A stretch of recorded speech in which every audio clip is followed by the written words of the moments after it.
এবং 24 জুলাই গণ অভ্যুত্থানের মাধ্যমে আমরা এখনো পর্যন্ত গণ অধিকার পরিষদের কোন নেতা কর্মীদের নামে বিন্দুমাত্র কোন ধরনের দুর্নীতি আমরা আমাদের শান্তিপূর্ণ কর্মসূচিতে জাতীয় পার্টি ও আওয়ামী লীগের দোসররা একত্রিত হয়ে গুপ্ত হামলা করেছিল এবং পরবর্তীতে আমরা দেখেছেন মশাল মিছিল করে শান্তিপূর্ণভাবে যখন আমাদের নেতা ডাকসুর সাবেক বিপি গণ অধিকার পরিষদের সম্মানিত সভাপতি নুরুল হক নূর প্রেস ব্রিফিং করতেছিল, সেই মুহূর্তে পুলিশ সেনাবাহিনীর কিছু উচ্ছৃঙ্খল অতি উৎসাহী আমাদের নেতাকর্মীদের উপর লাঠিচার্জ করে পরবর্তীতে আপনারা দেখেছেন সেখানে আমাদের সভাপতিকে কিভাবে অতর্কিতভাবে হামলা করে তাকে হসপিটালাইজ করা হয়েছে।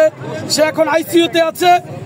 18-র যে নায়ক এবং 24-এর গণ অভ্যুত্থানের যে অন্যতম মহানায়ক আপনারা দেখেছেন, সারা বাংলাদেশের মানুষ গতকাল দল মত নির্বিশেষে সকলে প্রতিবাদ জানিয়েছে।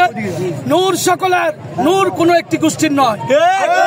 দেখেছেন নুরুল হক নূরের এই মুমূর্ষু অবস্থা থেকে ছাত্র, যুব, প্রবীণ, তরুণ সকল শ্রেণীর মানুষ গতকাল সোশ্যাল মিডিয়াতে তাদের দুঃখ প্রকাশ করেছে এবং সারা বাংলাদেশে আজকে যে তীব্র ক্ষোভ, যে তীব্র প্রতিক্রিয়া দেখতেছেন, এটা আসলে কিছুই নয়।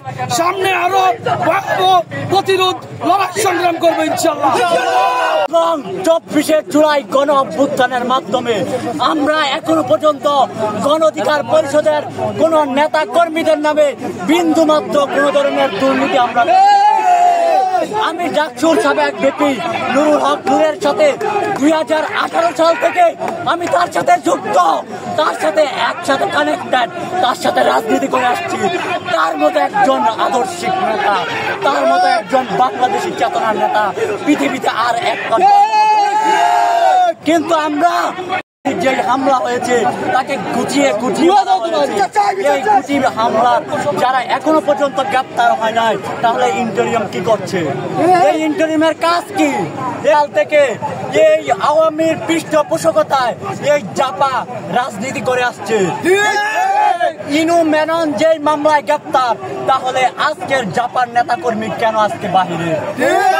দেশে কার আজকারায়, কার প্রেসক্রিপশনে আজকে তাদেরকে বাহির করা হয়েছে?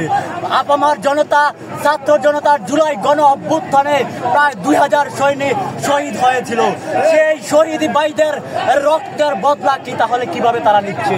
তারা কিভাবে দেশ পরিচালনা করছে সেই বিষয়ে আমাদের সন্দিহান। তারা একদিকে ভোটার তালিক রূপরেখা দিচ্ছে, তারা রুট ম্যাপ দিচ্ছে, আর একদিকে জাতীয় নেতাকে ঘায়েল করার চেষ্টা করছে। আমরা ব্যক্ত ভাষায় বলতে চাই, আগামী 24 ঘন্টার মধ্যে যদি এই দুষ্কৃতকারীদেরকে শাস্তির আওতায় এবং সেনাবাহিনী প্রধান ওয়াকারুজ্জামানকে এই পদত্যাগ না করা হয়, তাহলে সারা বাংলাদেশে দল মত নির্বিশেষে